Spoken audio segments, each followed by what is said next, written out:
نمایش موشکی جمهوری اسلامی با حمله به پایگاه هوایی العدید برای فریب هواداران.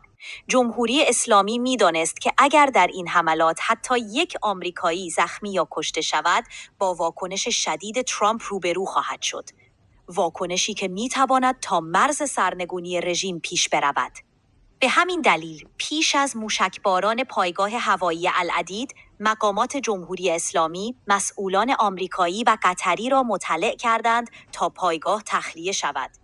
این حمله بیشتر برای فریب هواداران جمهوری اسلامی صورت گرفت تا چنین وانمود شود که حتی به پایگاه‌های آمریکایی نیز حمله می شود. جمهوری اسلامی پیشتر نیز پس از کشته شدن قاسم سلیمانی، پایگاه آمریکا در عین الاسد عراق را هدف حمله موشکی قرار داد.